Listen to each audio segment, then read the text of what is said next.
오늘은 사실은 이제 이 제목대로 가을밤에 소설을 읽다라는 제목으로 큰 대주제로 제가 맡은 부분은 루신의 삶과 루신의 문학 세계에 대해서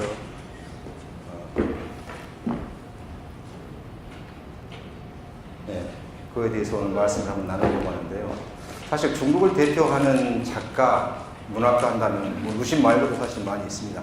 아마 가까이로는 2000년도에 노벨 문학상을 수상했던, 물론 프랑스 국적이긴 합니다만은 중국인이 까오싱겐, 고행건이라는 사람도 있고, 또 2012년에 역시 노벨 문학상을 수상했던 모옌, 마건이라는 그런 작가도 있습니다. 굳이 우리가 약 100년 전에 혹은 정확히는 82년 전에 세상을 떠난 루신을 오늘 이 자리로 우리가 불러서 그 사람에 대해서, 그 사람의 문학세계에 대해서 한번 이야기를 나누려고 하는데, 왜 우리가 그 사람을 이 자리에 불러서 그 사람이 가지고 있는 문학과 사상에 우리 시대의 현재적 의미를 캐물으려고 하는가 하는 것에 대해서 아마 오늘의 강연이, 그리고 여러분들과 함께 나누는 대화가 그런 질문을, 그런 의문을 풀기 위한 하나의 실마리가 되기를 원합니다. 오늘 제가 말씀드린 내용은 다 해서 제가 사실 엄청나게 지금 준비를 해왔습니다. 왜냐하면 이 강연을 의뢰받은 것이 올 여름 정도 해가지고 그때부터 지금까지 쉬지 않고 날마다 몇 시간씩 그래서 무려 오늘 지금 제가 준비한 시트가, 이 파워포인트 시트가 약 150장 정도 됩니다. 다 할까요? 네, 다 할 겁니다. 욕심이 많아가지고 다 할 겁니다. 오늘 함께 나누실 말씀은 크게 두 파트로 나누고 있습니다. 한 파트는 어쩔 수 없이 지금 루신에 대해서 어쨌든 루신의 생평을 중심으로 해서 루신에 대해서 일단 필요한 정보를 제공하려고 합니다. 그래서 그게 한 파트가 될 것이고, 두 번째 파트는 가을밤에 소설을 읽다이기 때문에 루신의 가장 대표적인 소설로서 광인일기를 가지고 여러분들과 함께 이야기를 나누고, 광인일기가 우리에게 어떤 의미를 던지는지를 가능하면은 텍스트 자체에 몰입해서 한번 살펴보려고 합니다. 일단 한번 강의를 시작하도록 하겠습니다. 루신은 1881년에 태어나서 1936년에 세상을 떠났습니다. 지금으로부터 약 82년 전에 세상을 떠난 인물입니다. 지금 여기 나와 있는 것은 중국의 유명한 목판화가 조연년, 짜오이엔니의 루신의 얼굴입니다. 루신의 초상인데, 나중에 아마 짜오이엔니에 대해서는 제가 다시 한번 소개할 기회가 있을 겁니다. 루신을 한번 이해하기 위해서 루신의 사진을 한 20커트를 가지고 쭉 제가 빠른 속도로 진행하겠습니다. 맨 앞에 있는 이 좌측에 있는 사진은 1903년 3월에 찍은 사진입니다. 그리고 1902년에 일본에 유학을 갔으니까 일본에 유학 가자마자 변발을 자르고 찍은 사진입니다. 지금 여기 나와 있는 사진을 볼 때 루신 잘생겼습니까? 못생겼습니까? 잘생겼습니다. 굉장히 총명하게 생겼죠. 우측에 있는 사진은 바로 얼마 지나지 않은 1903년 여름에 찍은 사진입니다.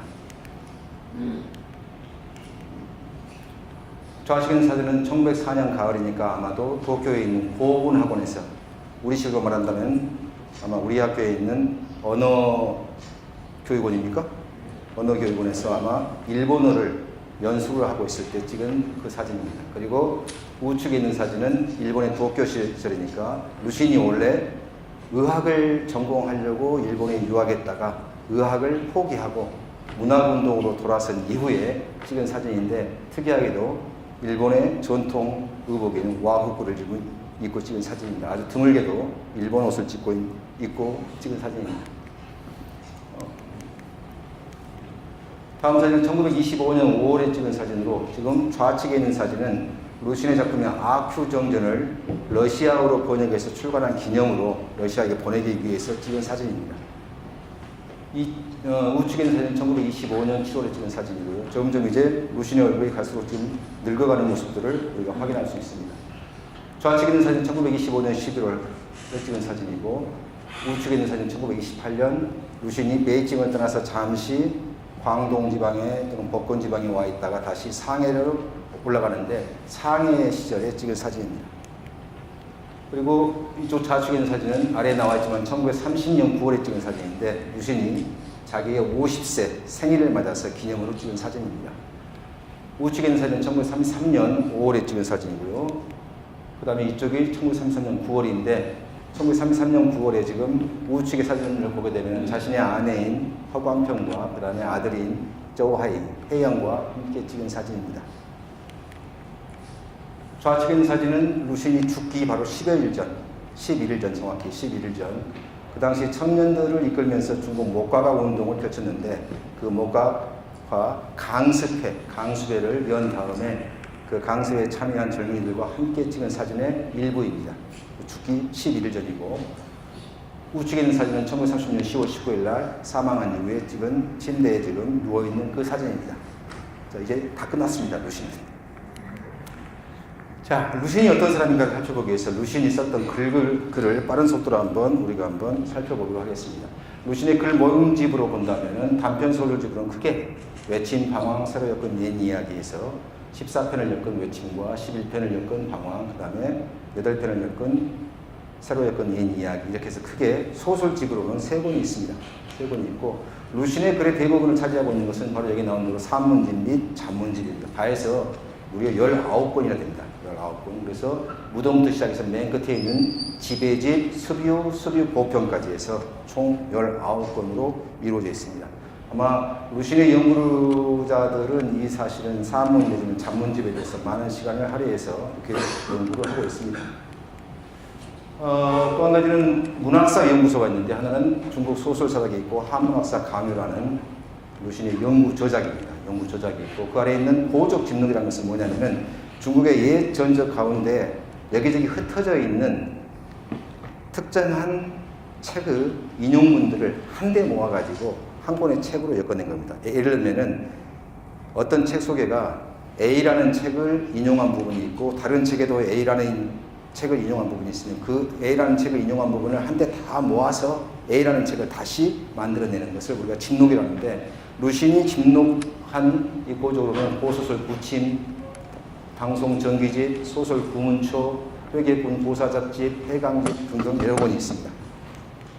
편지로 본다면 먼문소원 편지에서 자신과 허광평이라는 자신의 제자이자 나중에 자신의 반려자가 됐던 이 사람과 서로 주고받은 편지를 한데 모아서 냈던 양지서라는 편지 모음집이 있고, 그 밖에 다른 것들은 서신집이 또 있습니다. 그리고 일기로는 1912년 5월부터 시작해서 1936년 죽기 바로 전날까지 쓴 일기.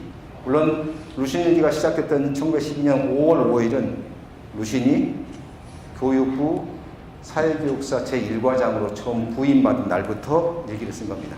1912년 5월 5일이 바로 루신이 베이징으로 올라가서 이제 교육부 직원으로서 일을 하기 시작하는데, 물론 그 전부터 일을 했습니다만은 이 일기는 베이징에 올라가서 일할 때부터 쓴 일기고, 이 일기 가운데서 1922년본은 빠져 있습니다. 이것은 루신이 죽고 난 다음에 상해에서 일제가 루신의 집을 수색할 때 그 가운데에서 없어져 버렸다고 합니다. 그러니까 지금까지 우리가 살펴봤던 루신의 모습은, 자, 첫 번째는 소설가이자 산문 전문가이고, 그 다음에 학술 연구자이고, 굉장히 다양한 모습을 보이죠. 거기다가 고적을 집록한 걸 본다면 역시 학술 연구자의 모습, 다양한 모습들이 보이는데, 우리가 알고 있는 루신의 모습은 그것만이 아니라 화가로서의 루신의 모습을 여러분들에게 특별히 오늘 말씀드리려고 합니다. 아마 루신에 대해서 많은 책들을 읽어보신 분들도 뭐 잘 아시겠지만 루신은 화가로서 굉장히 역량이, 재능이 있는 사람이기도 했습니다. 루신이 현재 그렸다고 인정되는 몇 편의 그림들이 있는데, 이 그림은 여송지성이라고 해가지고 잠깐 저기 우측에 나와 있지만은 1912년에 루신이 1909년에 일본에서 유학생을 마치고 돌아와서 잠시 항저우에서 우리식의 고등학교 교사로 재직하다가 1912년에는 자신의 고향인 소홍구중에서 근무를 했는데, 그 소홍구중에 있던 자신들의 학생들이, 제자들이 청각보라는 잡지를 창간하게 됐다면서 루신에게 축하의 글을 써달라고 부탁을 하죠. 그래서 축하의 글 대신에 루신이 그려주었다는 그림입니다. 그래서 이 그림이 청각보 창간호에 게재되었다고 하는데, 아무튼 루신이 그린 그림입니다. 그래서 소나무처럼 왕성하게 라는 뜻을 가지고 있고, 예제는 루신의 자이기도